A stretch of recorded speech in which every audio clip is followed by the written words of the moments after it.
அனைவருக்கும் வணக்கம். இப்போ நம்ம பாப்பாவோட அறக்கட்டளை மூலம் இந்த வருஷம் பார்த்தீங்கன்னா காலண்டர் அடிச்சிருந்தோம். இந்த காலண்டரை அடித்து நம்ம பகுதியை சுற்றியும் இன்னும் எத்தனையோ மாவட்டங்களுக்கு போயிட்டு கொடுத்துட்டு வந்திருக்கிறோம். நம்ம கொடுத்த வரைக்கும் பார்த்தீங்கன்னா எந்த பகுதியெல்லாம் கொடுத்துருக்கோம் அப்படின்னா, மக்கள் அதிகம் எங்கே கூடுவாங்களோ அந்த பகுதியில் எல்லா கடைகள்லையும் பாப்பாவோட காலண்டர் மாட்டியிருக்கணும். அப்பதான் மக்களோட மனசுலையும் ஸ்ரீமதி நீங்காம இருப்பா அப்படிங்கிறதுக்காக முக்கியமா பார்த்தீங்கன்னா கடை வீதிகளில் பஸ் ஸ்டாண்ட்ல உள்ள அந்த கடைகள்ல இந்த மாதிரிலாம் முக்கியமா நம்ம கொடுத்துருந்தோம். இப்போ குறிப்பா சொல்லணும் அப்படின்னா கள்ளக்குறிச்சி அந்த பஸ் ஸ்டாண்டை சுற்றி கொடுத்துருந்தோம். அந்த மாதிரி பார்த்தீங்கன்னா ஆத்தூர்ல கொடுத்துருந்தோம், சேலத்துல கொடுத்துருந்தோம்.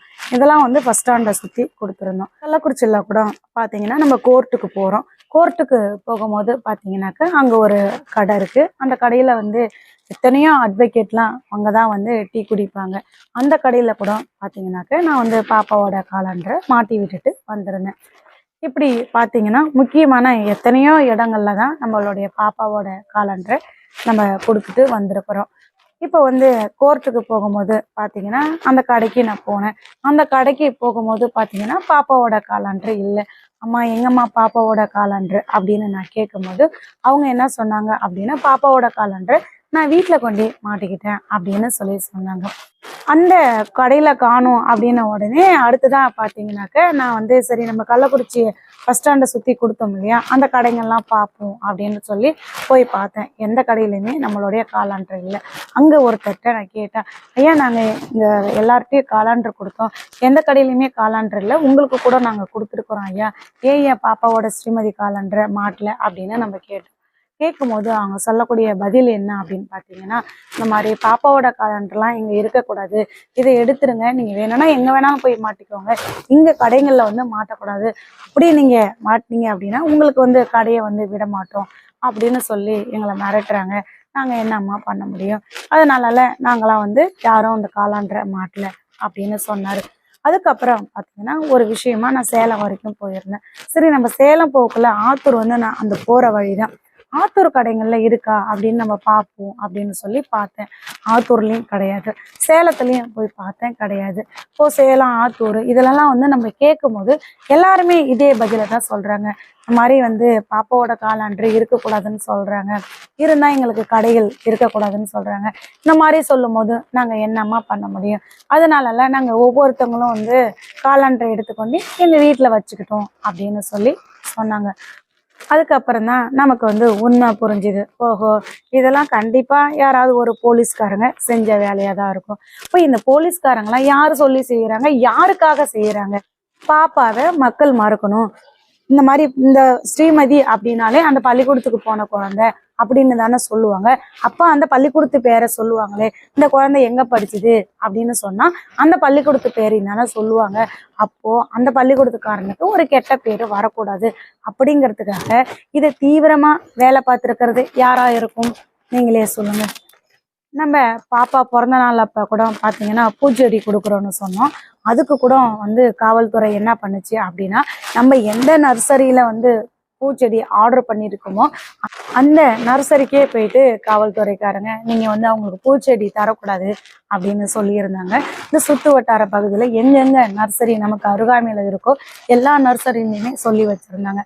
அப்புறம் அதுக்கப்புறம் நம்ம ஒரு பெரிய போராட்டம் பண்ணி நீங்கள் பூச்செடி தரலைன்னா நாங்கள் சாலை மறியல் பண்ணுவோம் அப்படி இப்படின்னு சொன்ன பிறகு மட்டுமே பூச்செடி கொடுத்து, அதுவுமே என்ன சொல்லியிருக்காங்க அப்படின்னா, மக்கள் அதிக கூடும் இடங்கள்ல நீங்கள் கொடுக்கக்கூடாது, உங்கள் ஊரை சுற்றி கொடுத்துக்கோங்க அப்படின்னு நம்ம கொடுக்கும்போது நம்ம கூடயே வந்தாங்க.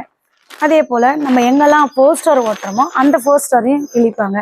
அது மட்டும் இல்லாமல் இப்போ நம்ம கொடுத்துருக்கக்கூடிய காலாண்டருக்கு இந்த மாதிரி அநீதிகள் பண்ணியிருக்காங்க. நம்ம மட்டும் பாப்பாவோட ஃபோட்டோவை போட்டு எந்த ஒரு விழிப்புணர்வும் பண்ணக்கூடாது, ஆனால் அந்த பள்ளிக்கூடத்துக்காரன் என்ன வேணாலும் பண்ணலாம், அதுக்கு இந்த காவல்துறை சப்போர்ட் பண்ணுவாங்கங்க.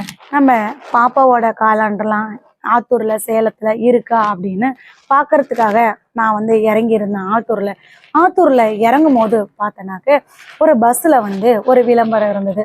அந்த பஸ்ஸில் என்ன விளம்பரம் இருந்தது அப்படின்னு பார்த்தீங்கன்னா, அந்த விளம்பரம் பார்த்தீங்கன்னா பஸ்ஸு ஃபுல்லாக 2 பக்கமும் கனியாமூர் சக்தி பள்ளியோட விளம்பரங்க.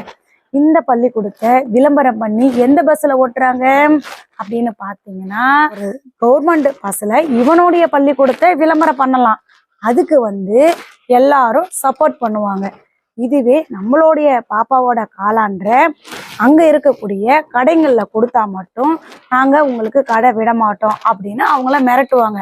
ஆனா அந்த பள்ளிக்கூடத்துக்காரன் மட்டும் நம்ம வீட்டு பிள்ளையும் என்ன வேணாலும் பண்ணிட்டு அவன் எதுல வேணாலும் விளம்பரம் பண்ணலாம், அவனுக்கு சப்போர்ட் பண்ணுவாங்களாம். அவனுடைய பஸ்ல விளம்பரம் பண்ணனா கூட ஒண்ணும் இல்லைங்க, ஆனா கவர்மெண்ட் பஸ்ல விளம்பரம் பண்ணியிருக்கான். இது எந்த வகையில நியாயம் அப்படின்னு நீங்களே சொல்லுங்க. இப்போ இவன் கவர்மெண்ட் பஸ்ல விளம்பரம் பண்றான் இல்லைங்களா, அதுக்கு கண்டிப்பா பள்ளிக்கூடத்துக்காரன் காசு கட்டுவான்.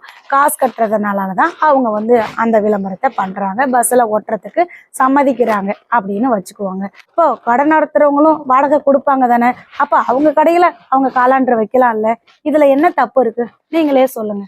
அவங்களோட கடையில ஒரு காலாண்டர் வைக்க கூடாதான், ஆனா அரசு பேருந்துல இவனுடைய பள்ளிக்கூடத்தை விளம்பரம் பண்ணலாமா? கண்டிப்பா இந்த பள்ளிக்கூடத்துக்காரன் ஆட்களை வச்சு அனுப்பி யாரையாவது காலாண்டு எடுங்க அப்படின்னு போய் சொன்னா யாராவது எடுப்பாங்களா? உனக்கு என்னடா இதுல வேலை இருக்கு, ஏன் இஷ்டம், என் கடையில நான் ஒட்டி இருக்கேன் அப்படின்னு கண்டிப்பா பொதுமக்கள் கேட்டிருப்பாங்க. இதுவே போயிட்டு ஒரு காக்கி சட்டை போட்டு போலீஸ்காரர் சொல்றாரு அப்படின்னா என்ன பண்ணுவாங்க? ஐயோ போலீஸ்காரர் சொல்றாரு, கண்டிப்பா அதை நம்ம செய்யணும், அப்படி இல்லைன்னா நம்ம மீது ஏதாவது ஒரு கேஸை போட்டு போட்டுருவாரு அப்படிங்கிற ஒரு பய உணர்ச்சியில கண்டிப்பா போலீஸ்காரங்க சொன்னா பொதுமக்கள் கேட்பாங்க. இப்போ பள்ளிக்கூடத்துக்காரனுக்கு சாதகமா வேலை பார்த்துருக்கிறது யாரா இருக்கும்னு நீங்க நினைக்கிறீங்க? அதாவது இந்த பள்ளிக்கூடத்துக்காரனவோ நம்ம பூஞ்செடி கொடுக்கறத தடுக்கலாம், நம்ம காலாண்டு கொடுக்கறதையும் தடுக்கலாம், இன்னும் என்ன வேணாலும் பண்ணலாம்.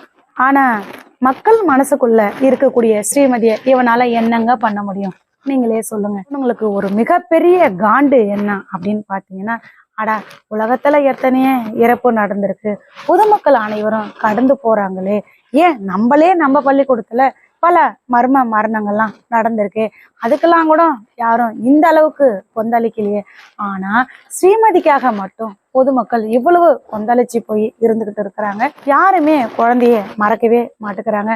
நாளுக்கு நாள் பாத்தீங்கன்னா பொதுமக்களோட சப்போர்ட்டு இந்த வழக்குக்கு அதிகரிச்சுக்கிட்டே போய்கிட்டு இருக்கு.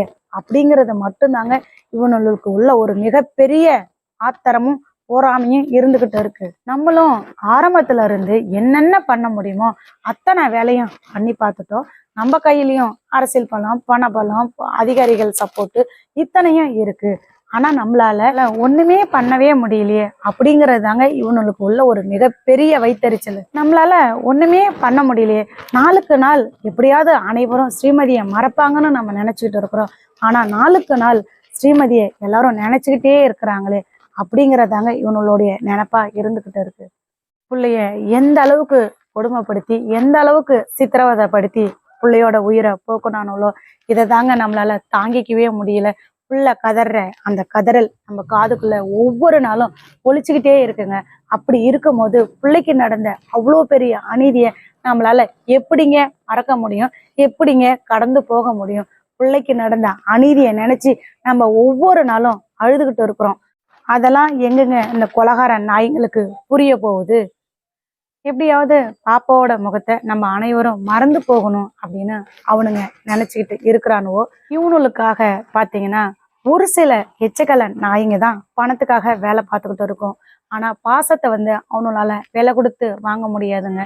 நம்ம ஒவ்வொரு நாளும் பாச போராட்டம் பண்ணிக்கிட்டே இருப்போங்க. இவனோட நினைப்பை முறியடிச்சு நம்ம அனைவரும் ஒன்று இணைந்து ஒவ்வொரு நாளும் ஸ்ரீமதிக்காக அனைவரும் கூட்டு பிரார்த்தனை பண்ணுவாங்க.